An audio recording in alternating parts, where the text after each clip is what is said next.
Evening, everybody. My name is Karl, two-tone Leray, and I'm here to talk about what in the friggity frick do those motorcycle and hand signals mean. The reason I'm doing this presentation is we're less than 100 days away from the official start of motorcycle riding season, which is May, which is also Motorcycle Awareness Month. It's about sharing the road. We want the motorists to enjoy the road as much as we motorcyclists do. So what I'm going to do is talk a little bit about the signals and what they do for you as motorists to help us all enjoy the road together. I also want to talk about the fact that May is also Female Ridership Month, where we celebrate the female motorcycle rider. Contrary to the myth, women have been riding as long as men. Sorry, guys. It's true, and we celebrate the fact they do that in May as well. So let's go ahead and get started. My personal favorite signal is the motorcycle wave. Nothing more than people seeing each other on the road, a little solidarity saying, hey, I recognize you if no other vehicle on the road does.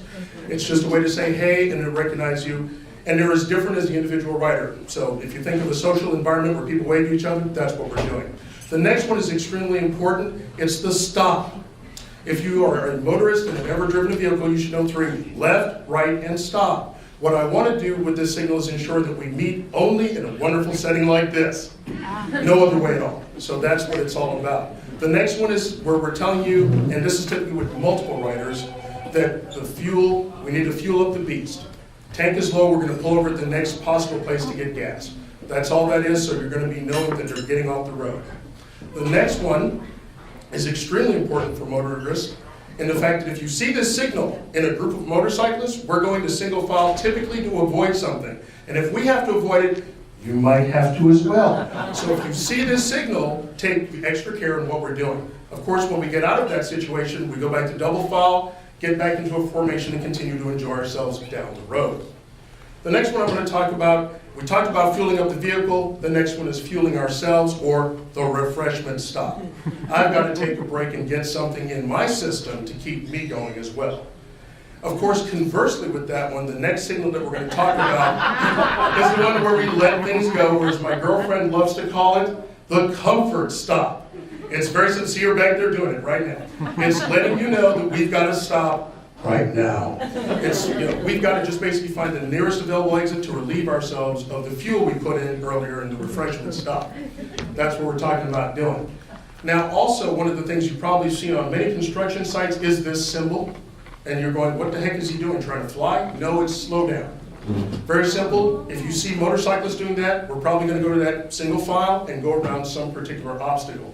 So it's, if you kind of think about it as a sentence, slow down, we've got to go to single file, and then go to double file, and the next signal, which is up on the screen, speed up. It's time to get on the road and get going so we don't impede traffic, and again, enjoy the road like we all want to do. The next signal I'm going to talk about, excuse me, I should have had some heat, is the high beams. This is either you're blinding me in front or you're blinding me from the rear. So it's high beams are on. Very simple, easy one to know. The other signal that we're going to go into is one called, we're going to tell you to go around, take the lead.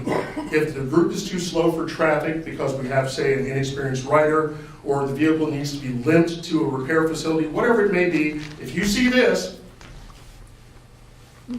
it's pretty simple. We're telling you, you need to go around. So that's what that is. This next signal you can, of course, ignore because no one ever drives for miles and miles and miles and miles and miles with their turn signal on. Never seen it, so you can kind of, it's just a filler for a couple of seconds. Of course, no one will ever be driving with their turn signal on, so you can ignore it. You know, that's what it is.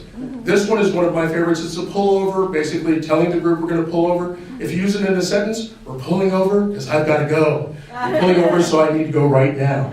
So again, when you put these signals together, it helps you as the motorist understand what we're doing as a group of motorcyclists on the road. Of course, they're the unofficial symbols. Some groups have it. This is wildlife on the road. Everybody knows the your number one symbol, so I don't think I need to say what it is. You know, police officers coming at you, other things. Check with the group you're riding with. They'll be able to tell you. And again, the goal is to keep off the endangered species list. We don't want to be polar bears. We want to share the road with you. So if you want to know more or get more than a 5-minute stand-up of this stuff, basically there's some great websites to go to. For the state of Alaska, we have abateofalaska.com. We have the Motorcycle Safety Foundation, or MSF.org, Master Strategy Group, which is a group of instructors that put it together, and Motorcycle Safety Info as those. And if it took too long for you to pick up all that information on this last slide, you can always get a hold of me, Karl, two-tone Leray, Hog Biker on Twitter, hogbiker.com or two-tone at hogbiker.com. That's my time, ladies and gentlemen. I want to thank you for a wonderful experience. Appreciate you letting me be up here, and we'll be seeing more presenters. Hope you enjoy it. Thank you.